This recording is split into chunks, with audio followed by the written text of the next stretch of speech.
I will now hand over to our esteemed Chancellor, Mr. K.V. Ramani. Mr. Ramani is the founder Chancellor of Sai University, a former telecom and software entrepreneur. He is also one of the co-founders of NASCOM.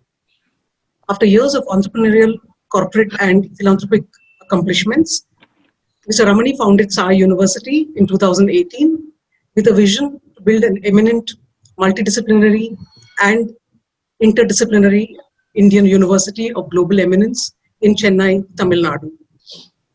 As a visionary, Mr. Ramani created 3 trusts in the name of Indian spiritual guru Shirdi Sai Baba for activities contributing to the welfare of disadvantaged members of the society. Mr. Ramani will talk of the beginnings, unfolding of Sai University and Daksha Fellowship, and this will be followed by a Q&A session. Over to you, sir. Thank you. Hi, Nandini. Thank you very much for your kind introduction. Good morning, everyone. Can you hear me? Yes, sir. Yes, sir. Yes, sir. Good morning. Good Good morning, everybody. Yes. I'm going to spend a little time with all of you today with a first a welcome, a special welcome to all of you on this historic day. I say historic because this day is going to mark the beginning of a transformation of the higher education in India. Please mark my words. Today is going to mark the transformation of higher education in India as we know it. And it's also a very special day for us because we are launching the first cohort of Daksha Fellowship.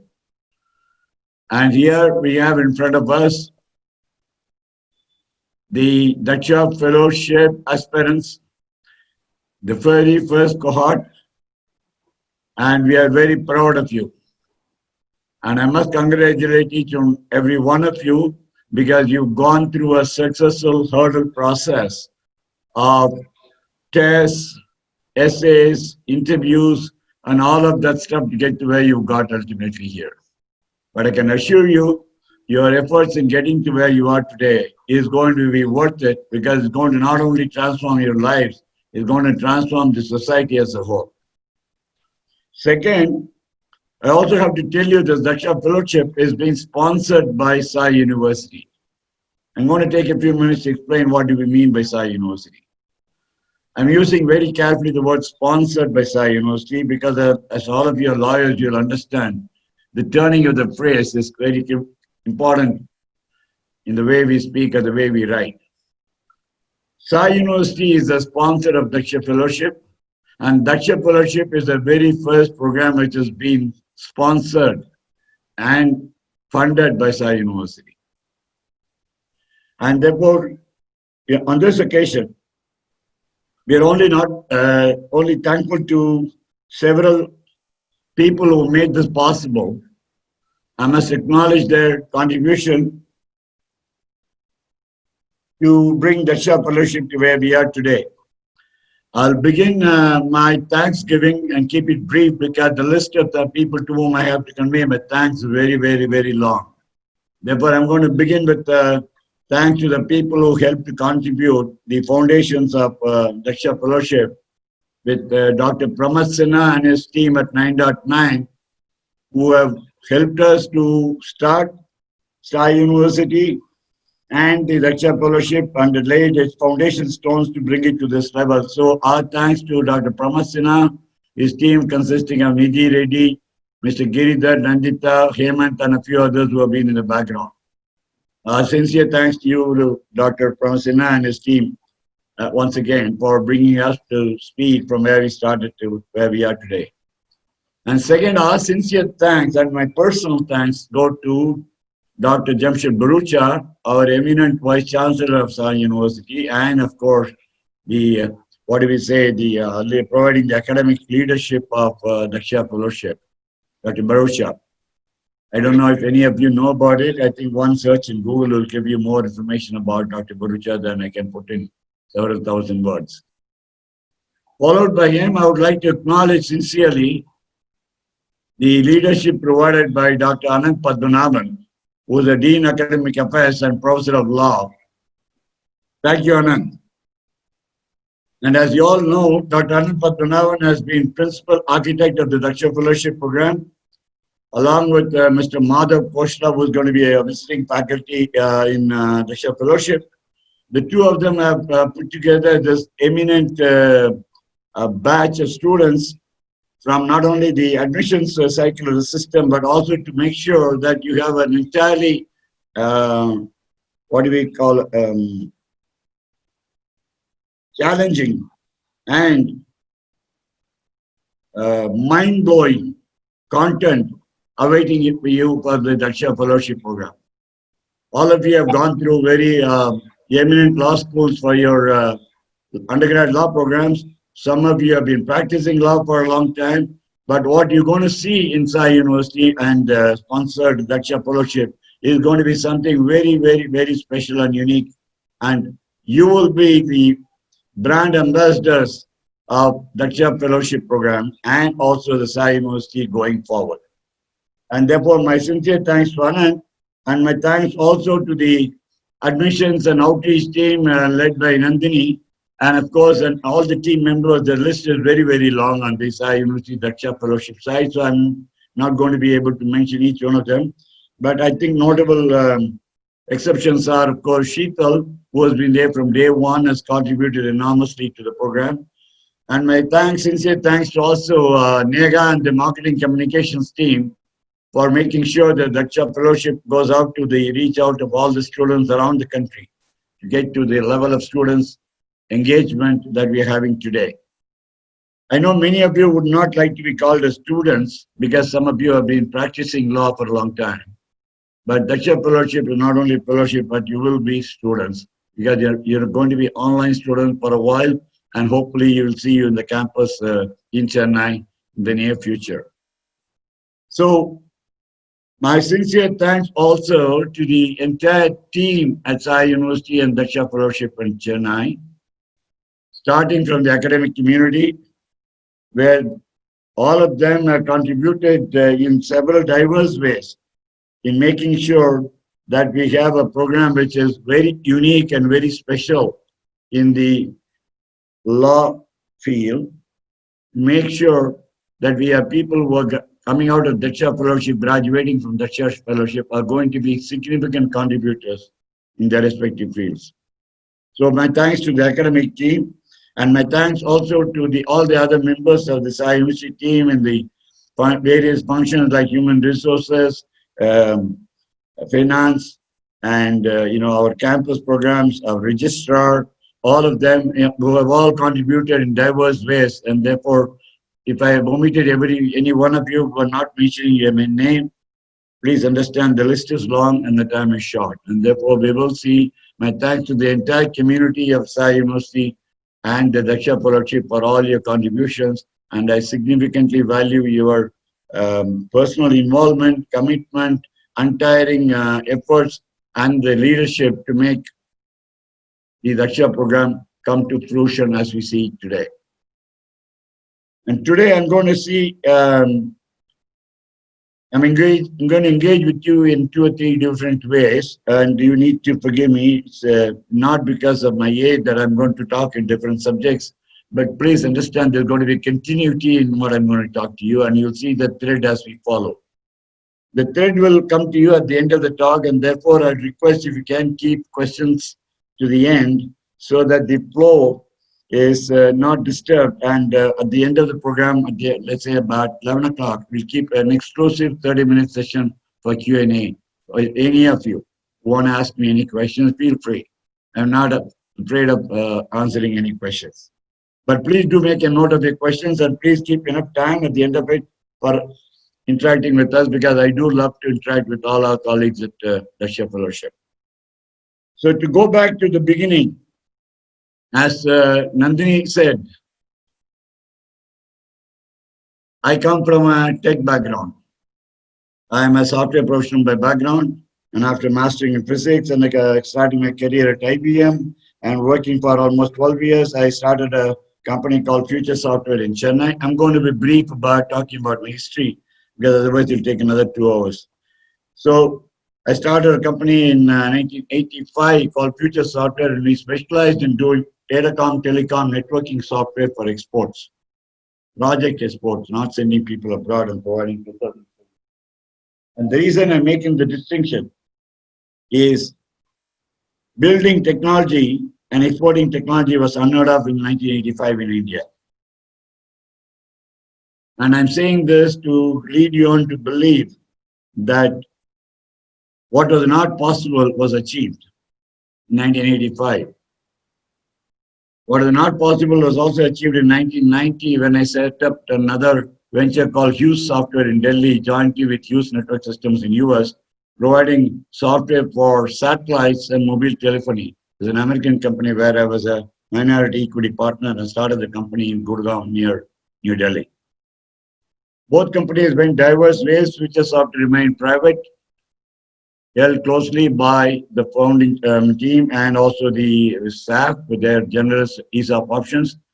And of course, the Hughes Software went public and then it was delisted, became private. And finally, in 2004, of course, we sold both companies to Flextronics. It morphed in multiple different ways. Flextronics bought 5 companies in India. As you know, Flextronics is an electronic manufacturing giant in worldwide. It's a $32 billion corporation.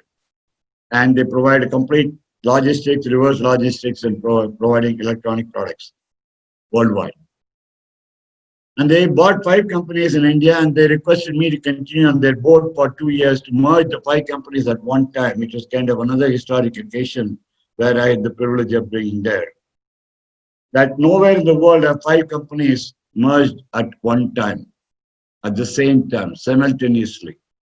We not only provide corporate challenges of company law and the other aspect that you may all be familiar, but also through up human challenges of merging people with diverse educational background, diverse cultural background, diverse technology background, diverse HR practices, compensation structures, employee stock option plans, and completely different systems and practices in engineering.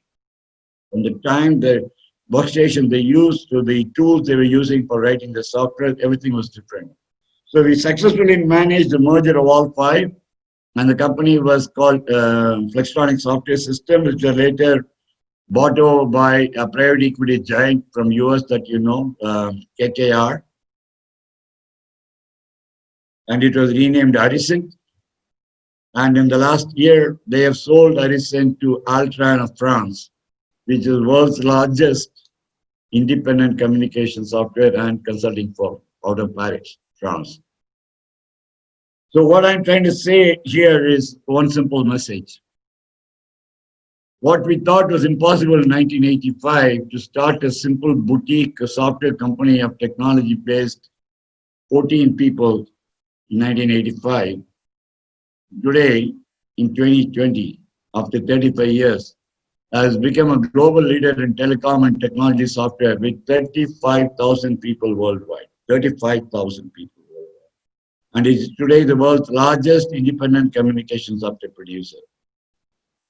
Captive companies like Alcatel Lucent or NEC may have larger groups of producing people producing telecom software and communication software, but this group is the world's largest independent communication software group. So just to tell you, therefore, it is possible to make a small beginning and take giant leaps forward if our vision is right, our intention is right, our work ethics are right, and we make sure that we follow ethical practices in our conduct, we can achieve our goal surely. That is the example that I want to highlight. That's the example the message is going to link the story together today. Second, I was part of a small group of entrepreneurs in 1990 who decided to form an association because nobody in the world knew where software was all about. India was not known as software province. India was known to be a land of saints and cows on the streets, to quote a famous American client of mine. They were saying to me that we are a little confused. Have you come here to buy software or sell software? That is the level of software in India, 1990. The total software exports from India was, I think, a single digit because there were few people who being sent abroad on assignments, they called it software exports. So in 1990, we formed an association because every agency of the government and policymakers and the people were unaware of the software skills and talent pool available in India and the scarcity of such a pool worldwide. And therefore, we started an association called NASSCOM. Many of you might have come to know of NASSCOM in the recent past. NASSCOM was started by a group of 7 of us, out of which 5 are surviving members. 1 passed away, 1 is no longer in the industry, left the industry a long time ago. But today, in 2019, software industry has come to $120 billion of export, $120 billion of exports, and $30 billion to domestic market, $150 billion. From nowhere in a period of less than 30 years. Not only that, this sector occupies the preeminent position in India's technology perspective in the eyes of the world. Until then, India was not seen as a technology provider. India was seen as another ancient land and ancient history with the ancient people and so on. And they were not known to be modern in any sense of the word. Not in dress and attire, but in the context of technology, of know-how, or of people, or whatever that we could achieve. So software proved to be the demonstrator of that technology capability of India to the world. And even today, that is the case. As I was saying the other day to another talk to the staff meeting at Sai University, today, no software company gets funded in the world unless they have a tie-up with an Indian firm, either their own backend or a tie-up or a partnership or a daughter company relationship. It becomes a pre-qualification to get funds from venture capitals and private equity funds. Again, to take the story forward, from below $10 million to $150 billion, employing the highest number of people in this country in organized sector. Please remember this word. Agriculture is a sector which employs the maximum number of people in this country, but they are non-formal sector. They do not have a continuous employment throughout the year. They don't have assured monthly paychecks. And software industry is the highest, has the highest number of employees in the country. And number 2, it has the highest number of educated employees in the country. Total number of employees in the country in any field. If you take automobiles, if you take manufacturing, if you take heavy engineering, light engineering, whatever it is, they're nowhere near software industry in terms of total number of people employed, especially graduates and postgraduates. And the average compensation earned by an employee is also the highest in the country. So if you take one sector, you can all do your research when you after this talk to make sure that what I've talked is full of facts. This IT industry, as it's called today, employs not only the highest number of people, it employs the highest number of qualified people, and it can, in fact, make sure that they pay the highest compensation in the country. And that transformation has taken place within 13 years, 30 years.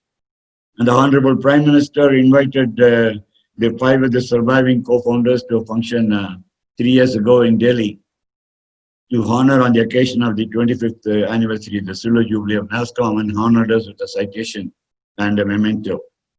Because he has seen the transformation of this industry as he was formerly the Chief Minister of Gujarat.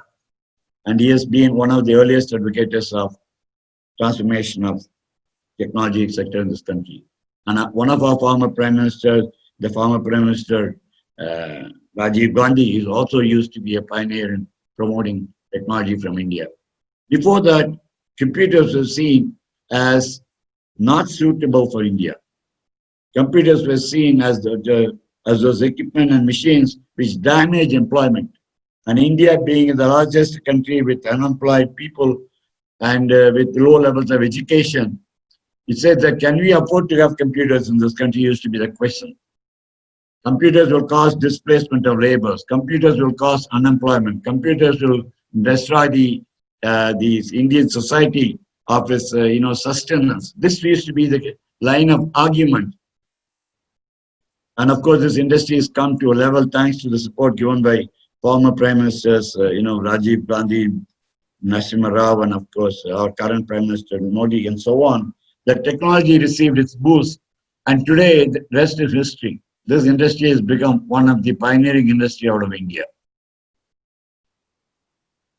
And I want to cite one more example, that industry which I don't know anything about, but I'll keep it for a later part of my conversation. So the main point I'm trying to say is that if you set your heart and mind to it, there is nothing that cannot be achieved by human mind. Human mind does not know any limitations. The human mind is only limited by our use of it. Even today, a very intelligent human being, all of you at the Daksha Fellowship program here, we are using less than 20% of our brain cells. Did you know that? You ask any doctor, they'll confirm this to you. We're using less than 20% of our gray matter. If you're using, let's say, 80%, just imagine what will happen. So what is stopping us from going here to higher levels of utilization of human brain? What does it take to evolve the human race further to more creative pursuits, into accomplishing more? What does it take to develop the society in further advancement of science and technology and for the welfare of the people? What is that one thing that can transform this world, that can transform the society, that can transform our nation, the great nation of India? That one thing is education. You all agree with me when I say that education has transformed your lives? Do you remember the time when you were in primary school, middle school, high school, to where you are today? How you have been transferred through 15 to 18 years of your education to current level? Can you see yourself being a more thinking, more rational, more accommodative, more sensitive human being than you were at an earlier stage in your evolution? That transformation is only possible with education. I'm saying this because I've also had the third dimension in my career, which is contributing back to society. That over the past 20 plus years, my Sadguru Sai Baba of Shirdi has been very kind to me, and I've received his blessings in abundance in both material and spiritual sense. I'm saying this in material and spiritual sense, and the spiritual sense is personal, and it shall remain personal to my soul, between me and my Sadguru. But the material sense, that I received much more than what I believed that I needed, and more than what I believe perhaps I deserved. Therefore, my concept was to say, how can we share this material benefit with the rest of society so that it helps the greater society to benefit from what has been the benevolence of my guru. So for the purpose of achieving that goal, as Nandini said in the introduction, form 3 trusts in the name of Sai Baba. It's called Shirdi Sai Trust, which is primarily helping people who are building Sai Baba temples all over the country. I will not even call them temples, they are more meditation centers, because Sai Baba is not a religious leader. The only guru that I know of in the world today does not belong to a religious sect. He did not establish one. He did not follow any particular religion. He did not reveal his own identity of birth, appearance, of city or town where he was born. He purposely kept it confidential. I presume that he was very sure that we are not mature enough to understand, because we are all become very divisive. We identify people by the narrow confines of religion, sex, caste, region, language, and what have you today. But here is one Sadguru was a unifying spirit of all of them. So this is the only guru that I know. As the first teaching, it says, let first worship your family guru, family deity. Whatever is your family god or goddess, please worship. You follow your own family religion. Second is convey your respects to your parents. then only come to me so that I can give you spiritual guidance. He did not ask you to leave out your religion or your parents or your family and so on. He advised you to continue with your existing belief, the family values and beliefs that you're born with, and then follow his advice towards attainment of your spiritual and material benefits. So with that in mind, we created the trust to spread this message. We thought this message was very universal. And we have been instrumental in establishing almost 450 Sai centers all over India, not owned by us or run by us, but established by local devotees. And we funded them to an extent that they can take care of themselves and operate locally in their domain. From Kasoli in Himachal Pradesh to Kanyakumari in Chennai, in Tamil Nadu. From parts of western Gujarat to Kachar in Assam. So all over the country, we've had our touch points of the nearly 450 places. And this is primarily because we use these locations also as our service outreach points. So as some of you who studied the Indian tax laws know that Indian tax laws don't allow the same trust to engage in both religious as well as charitable activities. And therefore we said, although Sai Baba is not a religious guru, the tax law believes him to be a religious leader. Despite the judgment of Honorable Supreme Court, Indian tax laws, they follow their own practices and they believe in putting you into a role model that they know of. And therefore they said that you need to have a separate trust if you want to do charitable activities. So we formed another trust called Sri Sai Trust, primarily for helping those disadvantaged members of our society in three primary areas. And those three primary areas are, number one, education. Let me repeat, education.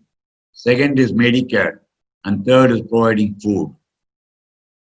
So education, Medicare, and food became three primary objectives with which Sri Sai Trust has been helping the people who are deprived of their fundamental existence and their ability to engage and develop in the modern world. So just to give you a glimpse of what we're doing in this trust, that Sri Sai Trust is every year providing for 3,000 scholarships to students from economically disadvantaged societies, 3,000 children to go through higher education so that they can transform themselves and their families. And in turn, they can help society. They can become a valuable member of society by contributing to the welfare of the whole human race. And secondly, we provide 4,000 people Medicare in life-saving situations to make sure that people go through cardiothoracic surgeries, cancer treatment, kidney transplant, dialysis, cataract, whatever is a lifestyle ailment. We help them to overcome the difficulties so that the breadwinner of the family is put back on the job. And the family does not slide down from a middle-class economic level to poverty because of a major illness in the family. We do 4,000 such interventions a year. 3,000 in education and 4,000 in medicine. And lastly, we do use about 50 locations, senior citizen homes and children's homes and site centers to provide food midday and at dinner time. So that every day we provide food for about 5,000 people at lunchtime and 5,000 at dinner time. Because Sai says the best service you can provide to human being is to provide food. When you're hungry, as Vivekananda said, there's no point in preaching anyone who's hungry. First give them food. So coming from there, we had an occasion to say we are quite happy to be where we are. And I was thinking that this is going to be the true trust, and running forward, we'll continue with the progress of the true trust, which are in existence for 22 years, and to help the humanity, especially within the domains of Indian boundaries, to say where can we contribute and intervene to the benefit of the people. And this was our only goal. And 2017 changed all of that. late 2017. 2017-18 was the centenary year of Shirdi Sai Baba. And I happened to be in Shirdi praying for Sai's grace to say, what can we do especially in this year? And I was given a divine blessing to start a Sai University. Now you see the thread connecting all of them. The divine blessing to start Sai University was given to me at the centenary year of Shirdi Sai Baba in Shirdi, in the holy city. And then, of course, I had no idea how to start a university. I do not come from the academic world.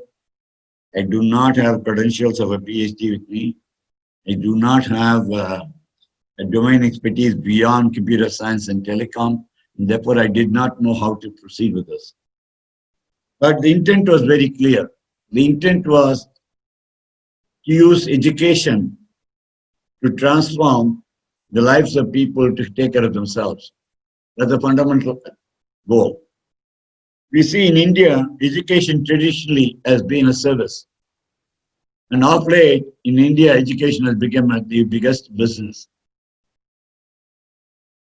So many of you would have gone through this ordeal of getting admission in some school or the other without paying capitation fee.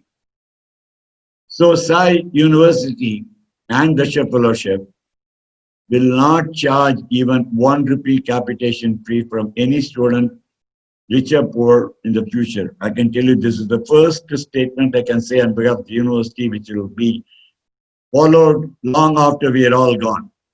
This university will be run on a basis of entirely professional competence rather than of economic criteria. Secondly, we wanted to make sure that the people are coming to the industry, commerce, and profession with a multidisciplinary and interdisciplinary experience. What do we mean by that? Multidisciplinary because this university is going to have traditionally known liberal arts and sciences, it's going to have engineering, it's going to have law, it's going to have management, it's possibly going to have medicine, and possibly a charitable hospital in the future. All of it is the roadmap we have for the next 10 years for the university. And interdisciplinary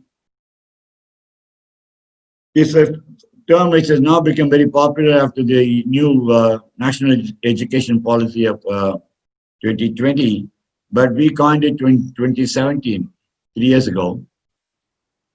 Interdisciplinary means that you could pursue the subject of your choice. No university, no college, no regulatory authority is going to tell you these are the courses that you must take. You will be allowed the freedom of choice of subjects. Just to give you an example, you could do a physics major, economics minor, and music or a football as a second minor. Does it make sense? Because traditionally, if you take in physics, you would take maths, you would take possibly chemistry or something. That is a structure program. That is not interdisciplinary. That is purely within a discipline, sciences. If you took liberal arts, it meant economics, philosophy, psychology, all combined together as one bundle, possibly with the addition of statistics. You could span across. So Sai University programs will allow you to span across disciplines. In fact, you would see as our programs unfold in the next year, or sooner if we get the last in the pending approval, that you will make sure that you could graduate in law with a minor in maybe music and a second minor in sports. Nobody offers you that kind of a facility today. There's no need for you to be structured only within one branch. You need to have a multidisciplinary approach in life. Because we do not even know what the goals of tomorrow are going to be, what the jobs are going to demand from you. Therefore, we believe in enabling people with a variety of skills and knowledge, that they are ready for future technologies, future evolution, future sciences, and future arts fields as they evolve. We want our students to be ready for those changes that happen in their lives. So having said that, we approached the Tamil Nadu government because I said this is a university that I want to set up in my home state in Chennai. Because Chennai did not even have one private university. As you know, there are 300 plus private universities all over the country. And we didn't have even one in Chennai or Tamil Nadu for that matter. There was one in Tamil Nadu which was founded long before independence. In the pre-independent India, there's not even one. And we approached the government. We had an act passed in July 2018. And after that, we've been forming this university founding team. We're getting the group of eminent people to make sure that we're formulating academic criteria, which I'd like make sure this university is not only the best in India, but is globally eminent. I'm saying the mission given to the Vice Chancellor and the academic team and the rest of the Sai University team is to say that Sai University should become a globally eminent, multidisciplinary, interdisciplinary university in the shortest span of time. I do see it in the near future that we will have students coming in not only from rest of India, but also from other countries like Sri Lanka, Malaysia, Thailand, Philippines, Nepal, Pakistan, Middle East, and so on to come to Sai University to get their degree of choice. And therefore, this is going to be a globally eminent university from Asia. That's the way I would like to define the scope of this university. And when we started the university, the government had certain guidelines for us to say that we need to have 100 acres of contiguous lands. And we have purchased more than 100 acres, 105 acres of contiguous lands, which is less than 1 hour drive from the Chennai city. It's a 45-minute drive from Chennai, heart of city. And it is in the technology corridor of Chennai, where I'm speaking to you from, where we have a city campus of 20,000 square feet. And this proposed location is going to house the main campus of Sai University in 105 acres. In the next 7 years, we're going to build 15 lakh square feet of university space, 15 lakh square feet. It will be fully residential campus. It will have more than 20 academic buildings. It will have student housing, staff housing, faculty housing. It will have all the facilities that you expect from an international university in terms of indoor, outdoor recreation, cafes, food court, shopping mall, everything that you want for not only high level of education, but also from high level of living, social interaction, breakout with other students, chat with faculty, discuss, argue, and allow you to evolve into your own personalities. And this university will be completely agnostic. There will be no religious thought imposed on any student. There will be no political thought imposed on the student. There will be no sexual thought imposed on any student. A course of students will be exposed to right, left, and center. Students will be exposed, depending on the branch of studies, to multiple starts from historic to prehistoric, ancient times to the modern times. But the whole idea is to provide whole education so that the students can discuss, debate, argue, and then find their own philosophy. What they believe is to be the truth that they will pursue in their life. And that is what we want to achieve in this university. It will allow knowledge to flow in from everywhere in the world, knowledge to flow out to the rest of the world. So it will be a center of universal knowledge. And that's why we selected a logo which starts with a simple white space in the middle, which signifies knowledge, or what we call a lamp, without the religious significance of it. Therefore, you see a small diya, a white space, which is a source of knowledge, and knowledge spreading out in all three dimensions in all directions. Therefore, that is the logo of Sai University. Having said all of that, in Sai University, they asked us to put 50 crores in an endowment fund to ensure the long-term security of the university, which we have done. They wanted us to put together a fellow from what you call an academic team and an administrative team of eminent people. We have already done that. I've already mentioned to you the leadership team at Sai University. And in fact, many of them I could not mention individually, and you will have a chance to interact with all of them as you go through your lecture program. Then we came across a situation where we have one glitch pending. We have one glitch, one tiny weeny letter we need to get from the government to say, yes, you can start your commencement of the university in this academic year. And that letter is hinging on a technicality. We are on a catch-22 frame. As you know, the bureaucracy in India doesn't let go of powers.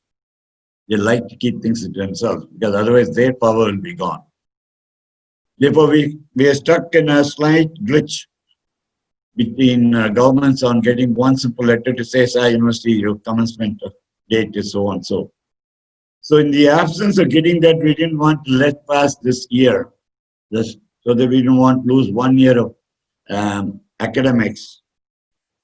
Although we are in the middle of a pandemic, we decided that we're going to take the challenge on. People tell you that every opportunity is a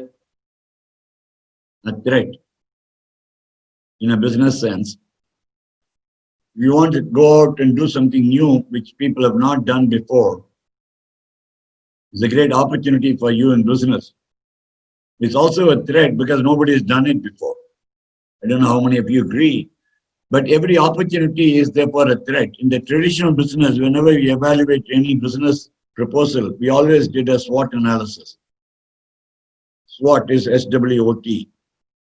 Strengths, weaknesses, opportunities, and threats. Strengths and weaknesses we all know in our businesses. Opportunities and threats are often hidden. We have to explore them.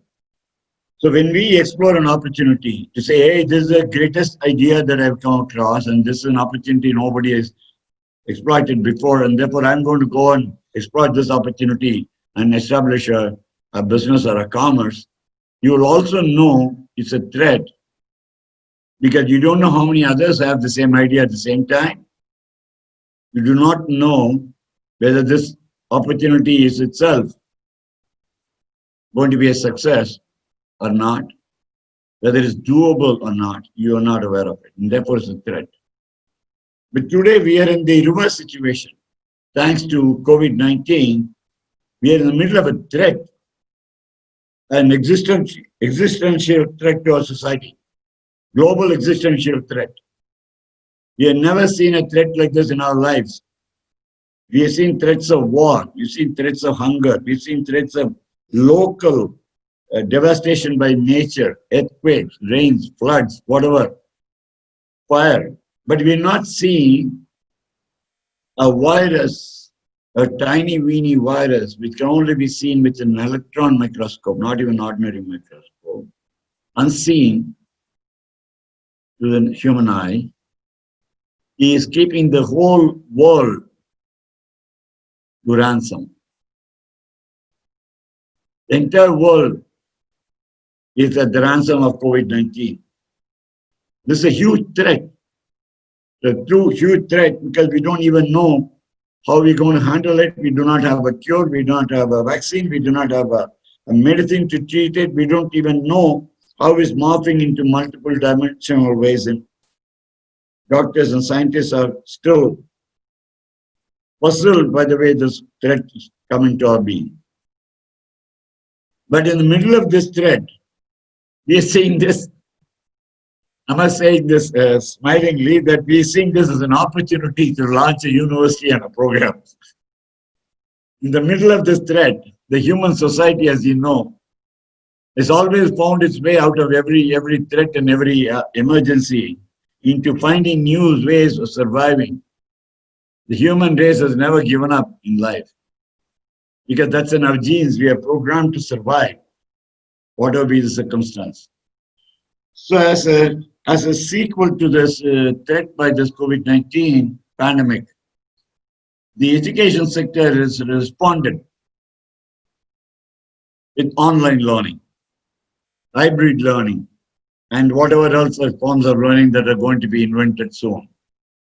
And therefore we said that we will take this opportunity of converting this COVID-19 threat into an opportunity and start our program in this year without waiting for one more academic year and start a Daksha Fellowship.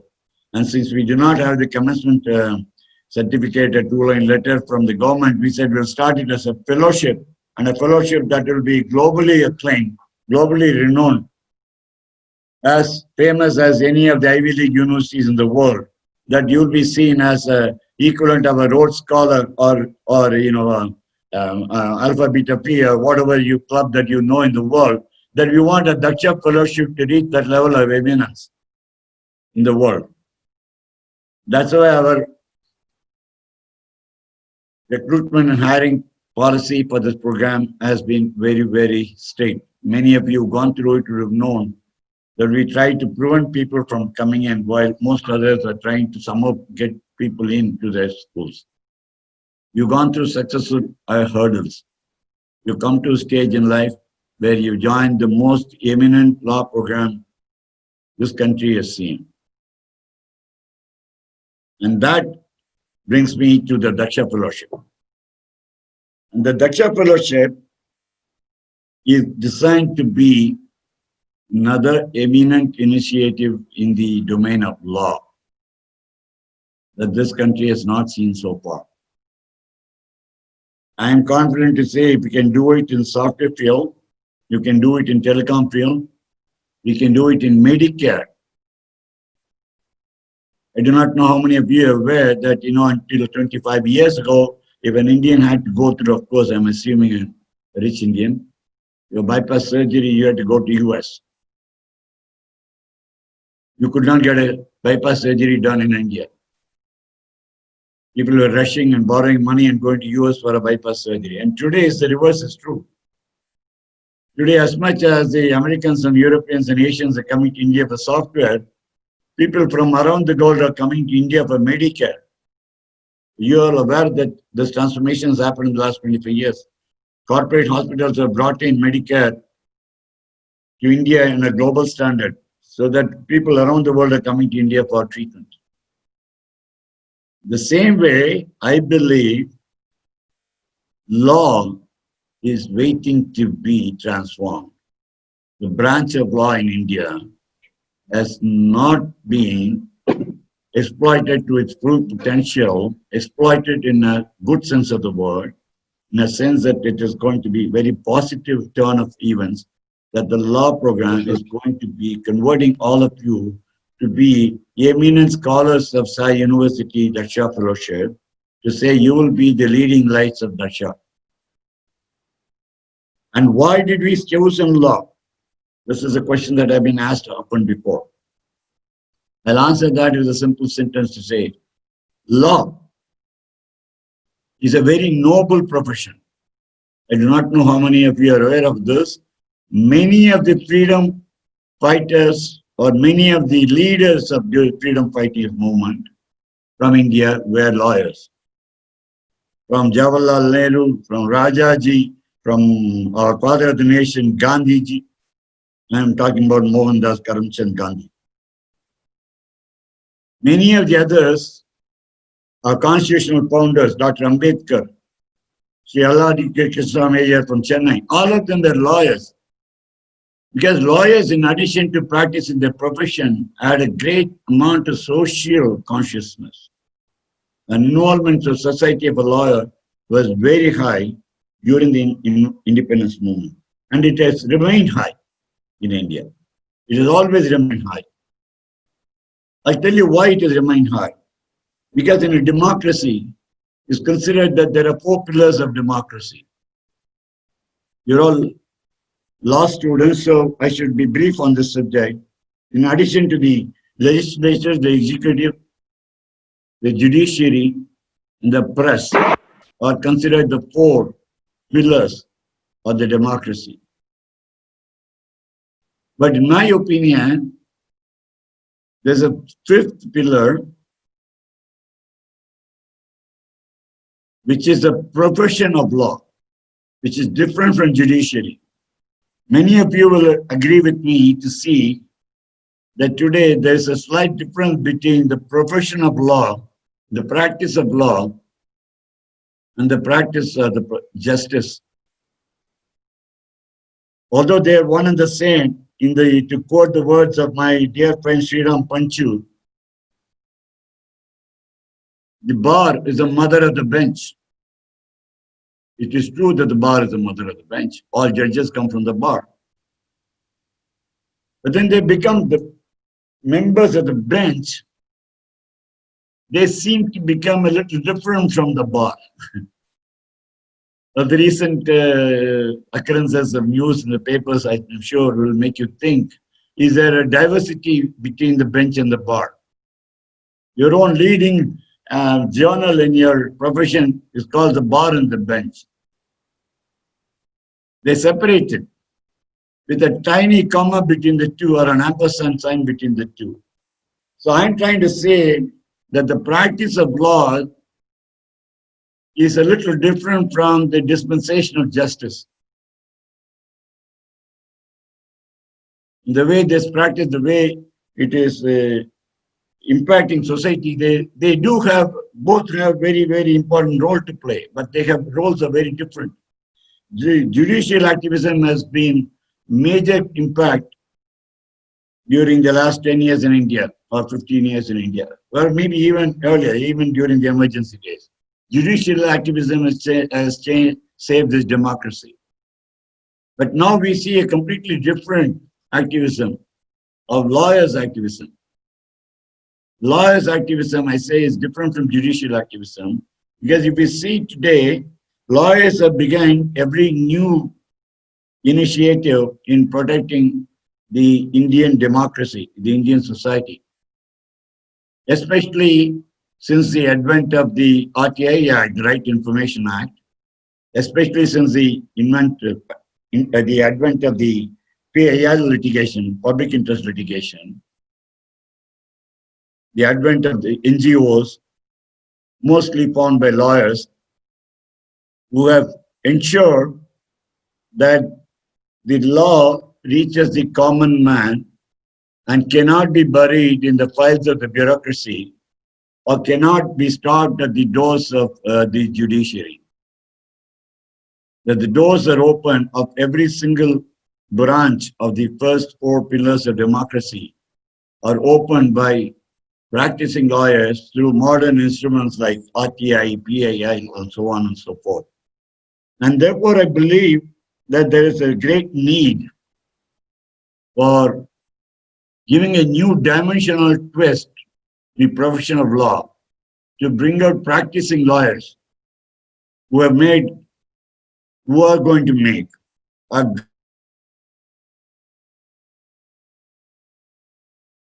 And therefore, we believe that we should start our first program with law. And the emphasis is on law being a major change agent of a society. And second, I'll be brief as I'm running short of time. Independence Day till now, lawyers have been active in every field. Apart from their own professional practice, they have been contributing in several ways to the development of Indian society. They have been active in every field, apart from involvement in this. They have contributed to music. I don't know how many of you are aware. Chennai is one of the two original chartered high courts in this country. At that time, it's known as Madras High Court. And it's still known as Madras High Court, but the city is now called Chennai. Here, in fact, the major music associations have all been funded by lawyers. They've been run by lawyers. They've been administered by lawyers. What the link between law and music, I do not know. Sports bodies have been formed and run by lawyers. That you know, Delhi, coming from people in Delhi, you would know that lawyers from Delhi have been very active in the fields of sports. So there's not even a field that lawyers of India have not made an impact on. They have been contributing in diverse ways, in diverse fields.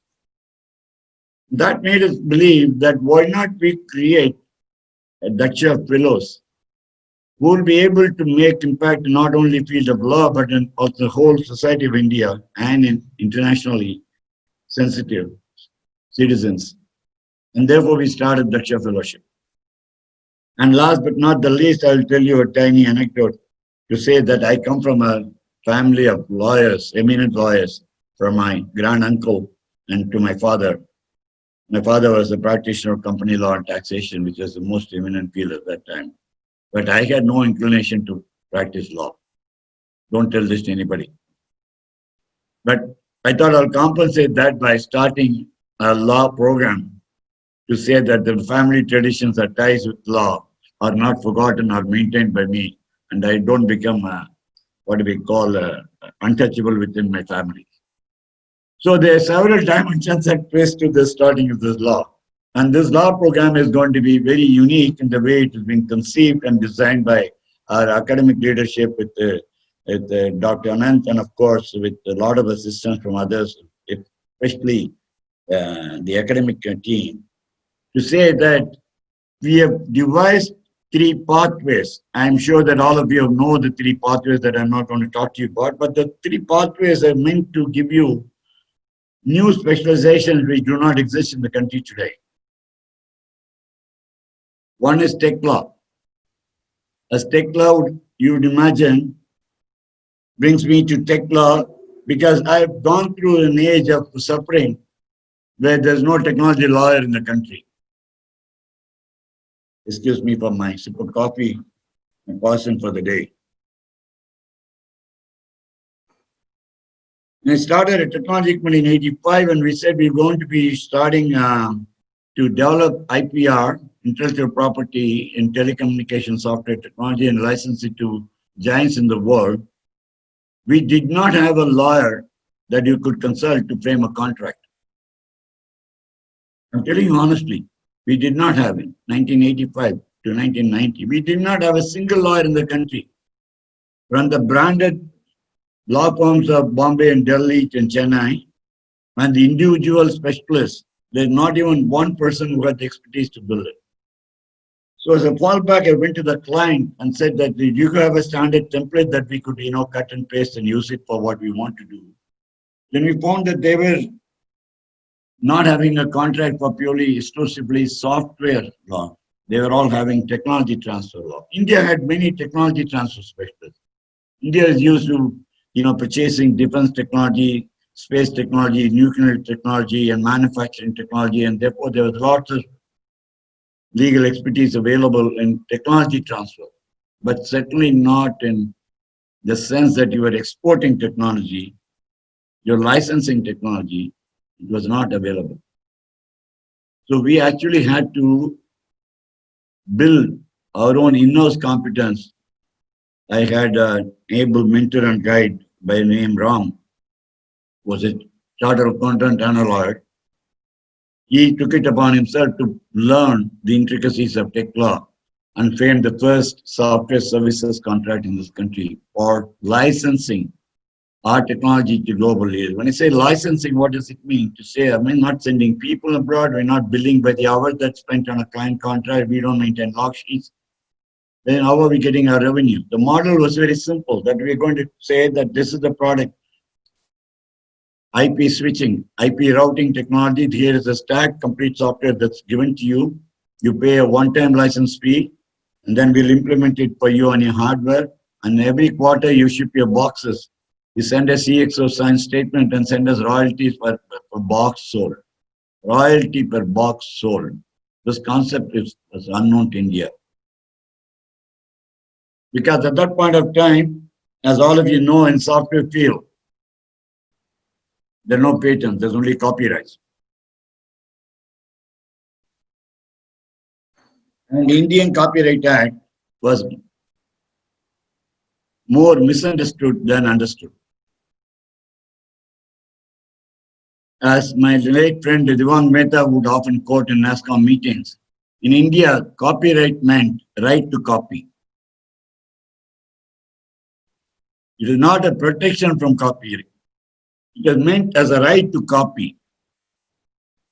I'm sure all of you have gone through in your younger days when you're not so aware of, the law and the rights of the intellectual property owner, that you have, without meaning to cause loss to anybody, you copied audio tapes, you copied songs, we exchanged it. Even today, we possibly do it on internet and our mobile phones. We exchange video clips. We share, in those days, we used to freely share audio CDs, video DVDs, and we used to share all content, audio, video content without any restriction or whatsoever about the owner of the property and do we have to compensate them for what they've created. The concept of copyright did not exist in India. And therefore, we had to have an association like NASSCOM come in and enforce the Copyright Act, because now I'm going into delve a little bit into your subject for the day. I'm ignorant of law, but I've been on the other side of, as a client of law. So as NASSCOM, we wanted to enforce the copyright law in India. We went to the government and had the famous copyright law made tighter. We made provisions to say that if any Indian company is found using copyrighted software, those are the days when companies were using software free of cost without paying for it, then the CEO of the company, he will go on a non-bailable offense. This is how the law is written. As you know, a law is only a law in the books. Kept to be in the books to be kept in your library unless it's practiced. So the law was in existence, but people are still copying software. Why were they copying so? We couldn't understand. So we went to the government and said, we have a law, but why can't you enforce it? They said, we are not the people who will enforce it. So you get it enforced. So we said, okay, how do you get it enforced? They said, okay, get it tested in a court of law and create a case law. And obviously, then we learned the foundations of law. It's not just the law that is passed, but how it's implemented, how it is justified in a court of law, and how case laws are established to make sure that the law is interpreted and can be enforced by any other court of law or the implementing agency like a police. Therefore, we found the best way to do was to create evidence, because Indian law is based on evidence system. We went to create evidence, and we made elaborate arrangement with Mumbai police.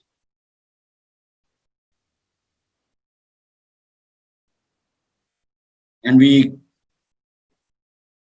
arranged a raid, a surprise raid by Mumbai police on the shopkeepers in Lamington Road. And many of you who live in Mumbai will know what I mean by Lamington Road. That's the mother of all piracy, for at least hardware and software. We raided a few shops and took a few floppy disks. In those days, it was floppy disks. We didn't have pen drives. And we took them from the shops as evidence and collected them and gave it to the police and say, okay, here is the evidence now. We know the name of the shopkeeper from where it's collected. And now we prosecute them and bring them to court, and we establish a case law so that people will be afraid to copy software without the permission of the owner or without paying royalty. And what I'm telling you is the real, true case. Okay. So we gave the floppies to the police, and that the day of the hearing came in front of the judge, and we had to produce evidence. The judge said, okay, produce evidence. And having produced evidence, we found the police cop didn't know the content of the floppies. And he actually nicely put a hole with a string and a needle through the floppies and brought them to court so that he can carry them conveniently, and all evidence was lost. We could not establish violation of the Indian Copyright Act, and therefore no case law was established. And therefore we had to go through a much bigger case law in the future days to come to establish the Copyright Act in India as it exists today. So to cut a long story short, we have put together a branch for you called Tech Law. So many of you would, I'm sure, want to specialize and enforce technology law in its various avatars in India. We put together a law of governance and policy. The track will make sure that not only are you going to be practicing lawyers, but many of you will become lawmakers and practitioners of law in the governance, not as a profession. And we also have a branch which is going to give you alternate dispute resolution, arbitration, mediation, and so on, so that we don't wait for 20 years for a civil court to settle your case. We don't wait till your children have to reap the benefits of your case, but you actually see the benefits of your own case, whether you win or lose. And therefore, we see these three tracks have been put together as most important tracks. More tracks, I'm sure, will follow. And therefore, to conclude, we found that the Daksha Fellowship is going to be the preeminent program of the Sai University, and you're going to be the founding batch of that Daksha Fellowship. You're going to be our brand ambassadors, and you're going to take these three pathways and make sure that you follow them in your practice and make sure that the flagship course actually makes sure the flag of not only your profession, but the Daksha Fellowship and the Sai University is flying high and mighty all over the world. And you will also see in this very near future that Sai University will be getting its final letter of commencement. And then officially we'll be calling Daksha Fellowship as part of the Sai University. And I'm hoping, don't commit to me today because as I do not want to make a commitment to lawyers, but we're hoping that by the time we issue your certificate, we'll actually issue it in the name of Sai University, Daksha Fellow, specializing in this pathway technology law. We are all working towards that goal, and we're going to make it happen with Sai's grace. I'm sure with the day is not far off, and we actually see it happening. And with those words, as always, I've run out of my time, and therefore I'm going to conclude by saying thank you very much for all being here. You are our leaders. You're going to be trendsetters. You're going to do what we did 35 years ago. You're going to carry the torch forward. You're going to see the future of Daksha Fellowship known worldwide. You're going to pass on the benefits of your Daksha Fellowship to the people that you come into contact in your lives every day. You're going to make sure that the Sai University's name spreads far and wide around the world. And ultimately, you're going to be the ambassadors, the founding batch cohort of Sai University Daksha Fellowship, to say that we have established a globally eminent Sai University from India. Thank you very much. And I once again welcome all of you to this historic occasion and the momentous beginnings of the Daksha program. Wish you all the very best. And I thank once again all the team members who made it happen. Thank you very much. Bye-bye.